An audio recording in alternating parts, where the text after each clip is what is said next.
Fue el más cabrón de los periodistas deportivos de su tiempo, y quizás de todos los tiempos. Fue un previsor, fue un profeta. Así lo describe Fernando Coaglia en una nota publicada en La Voz de San Justo recientemente, el 5 de noviembre, a Dante Panzeri, quien ese día hubiera cumplido 98 años. Es el elogio de un maestro al gran maestro. Hoy, en esta edición de Leyendas de Biblioteca de Babel, trazamos el retrato de Dante Panzeri por Fernando Coaglia. Estamos con Fernando Coaglia, periodista, maestro del oficio y sobre todo un apasionado del deporte. Así es. Fernando, ¿dónde estamos? En las rotativas de las Voz de San Justo. Aquí se imprime el diario. Mucha historia en este espacio y sobre todo vinculada al personaje que nos compete en este capítulo, que es Dante Panzeri, que arrancó su diatriba acá mismo.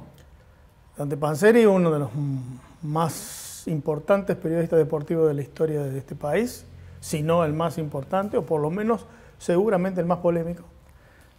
Comenzó a hacer periodismo cuando era muy joven, allá por la década del 30, aquí en La Voz de San Justo. Leíamos algunas notas de deporte de aquellos años, encontrábamos su sello y veíamos que ya, siendo joven, quinceañero, veinteañero, ya tenía el sello característico que lo marcó toda su vida. Algunos títulos que aparecen en el archivo de La Voz de San Justo así lo atestiguan, ¿no? Sobre todo su crítica, a veces muy ácida, contra la dirigencia del fútbol. Siempre presente. Y de acá obviamente siguió su camino y llegó al lugar que él soñaba desde que era un niño, que era el gráfico. Cuenta que le dijo a su maestra que iba a trabajar en el gráfico. Trabajó 17 años en el gráfico, que es la revista Los que queremos el deporte, la revista por antonomasia del deporte nacional, y 3 de ellos fue director. Perdón, trabajó 17 años de redactor y 3 de director, 20 años. Era, por lo que vimos, un extremista. Él, por ejemplo, de criticar el rol real de los directores técnicos, normas del fútbol que por insistencia terminaba imponiendo, pero sobre todo una persona sincera, genuina. Absolutamente. Panzeri tenía una visión del fútbol juego. Lo primero que él planteaba es que el único que sabe de deporte, no solamente de fútbol, es quien lo practica. Y decía que era muy difícil que otro que estuviera fuera supiera lo mismo que quien lo practica. Y esto de la dinámica lo han pensado, él lo explicó de muchas maneras, pero a mí me quedó siempre una de que es muy difícil hacerle un mapeo cerebral a un jugador de fútbol mientras está haciéndolo. No sé si técnicamente es posible. Hoy se ponen, viste, los GPS para correr, para medir la distancia, pero no se puede medir la velocidad mental o el instinto como para tocar una pelota y dejar en evidencia a toda una defensa. La dinámica de lo impensado pasa por ahí, porque el instinto del futbolista y su talento puede destrozar cualquier táctica o estrategia. Y dentro de los adjetivos que más se repiten al hablar de Panzeri, sin duda, visionario, profeta, pueden ser de los más comunes. Él fue un defensor del fútbol juego, como dije, y entonces cuando empezó el fútbol show, el fútbol espectáculo, empezó a cuestionar, volvió con los cuestionamientos a los dirigentes, pero también a todos los estamentos del fútbol, ¿sí? Más allá de la postura, que por supuesto tiene algo de fundamentalismo, y en una nota que se le hizo en el gráfico, que se hizo en el gráfico en 2013, habían pasado ya varias décadas de que él se había ido, recién ahí en el 2013 el gráfico lo reivindicó.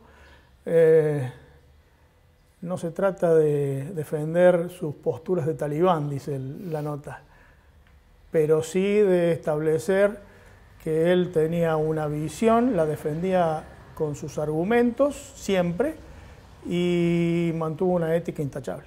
Y una de sus últimas tribunas o ataques fueron dirigidas al Mundial 78. Sí, sí.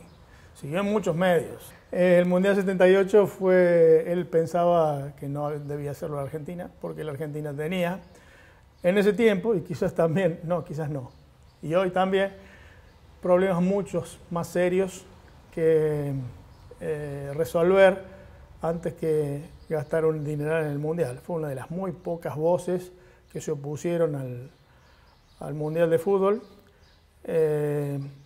Y bueno, falleció meses antes de que comenzara su realización. Su oposición tenía fundamentos que podemos compartir o no, pero él argumentaba todas las posturas.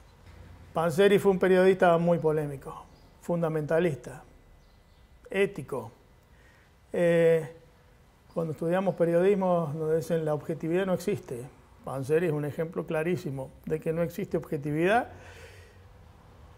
pero tampoco para Panzeri es buena la neutralidad.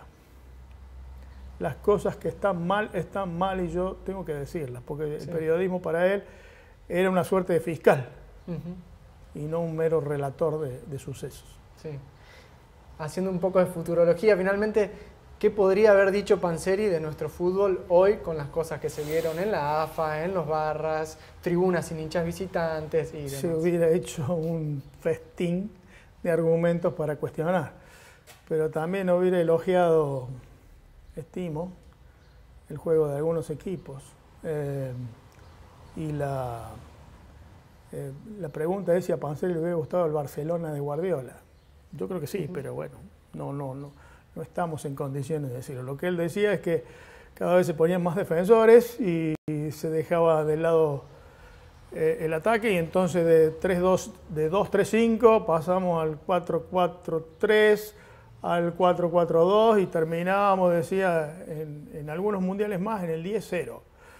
Y él lo planteó para el Mundial de 1994, que si uno recuerda el Mundial de 1994, sacando algunas intervenciones o algunos pasajes de Argentina y de algún otro equipo y algunas figuras notables como Stoichkov, el búlgaro, el Brasil que ganó ese Mundial lo ganó por penales ante una Italia muy amarreta y porque tenía dos delanteros de primer nivel, que eran Bebeto y Romario. Por ahí él pronosticó que en el 94 iba a ser muy feo el fútbol. Y quizás después comenzó a revertirse esa tendencia, ¿no? Sí. Es una filosofía con la cual se analiza el fútbol, se ve el fútbol, se observa el fútbol. Te puede gustar, no te puede gustar, puede ser mucho más defensor de la planificación, del pizarrón, de la táctica y la estrategia. Pero para Panzeri, en definitiva, lo que predominaba era la universidad del instinto. No tanto estudio de táctica, sino la universidad del instinto. Así lo calificó a Ángel Clemente Rojas, cuando apareció en la primera de Boca. El juego, sobre todo. Absolutamente. Fernando, un placer enorme. Muchísimas gracias. Un gustazo. Hay una anécdota muy famosa del funeral de Dante Panzeri en 1978. Un personaje del ambiente se acerca a despedirlo. No lo conocía, nunca lo había tratado, pero sintió la necesidad de ir a darle las gracias, porque toda su vida, su vara moral había sido preguntarse ¿qué diría Panzeri? ¿Qué diría de lo que voy o de lo que pienso hacer? Hoy, 2019, todavía seguimos citando a Panzeri, pero quizás sería necesario tenerlo más presente y constantemente preguntarse ¿qué diría Panzeri? ¿Qué diría Panzeri como periodista deportivo? Y quizá sin adjetivos. El Panzeri periodista, el maestro. Sería muy bueno constantemente seguir preguntándonos qué diría Panzeri y en base a eso actuar. Muchas gracias.